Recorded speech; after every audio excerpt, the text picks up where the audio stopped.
About 50 kilometers north of Cape Coast is Ochin River in Asen-Manso.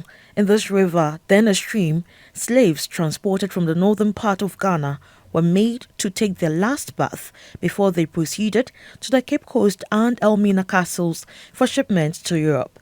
The zeal and interest of Mr. Jeffrey and Shakira Edison to visit such slave trade centers encouraged them to document their experiences into a book, The Last Bath. The 40-page book uses words, pictures, and symbols to tell the historical reality and symbolism of the last bath and the story of slavery from the African perspective, depicting the emotions and knowledge that goes with the narrative. The authors, Mr. and Mrs. Edson, said their visits to the slave dungeons made them imagine the experiences of their ancestors during the slave trade days as though they were there too.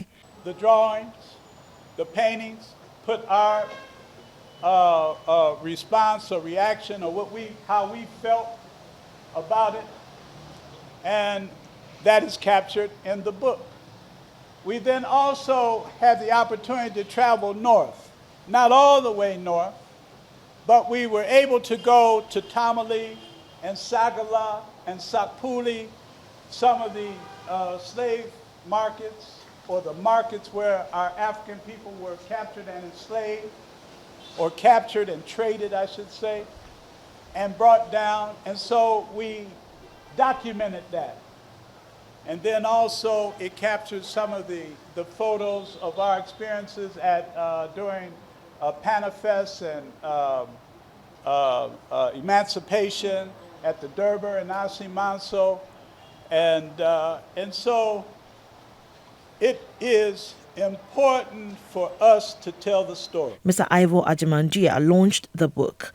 The Last Bath is a history of what happened that was unfortunate, but history is also permanent.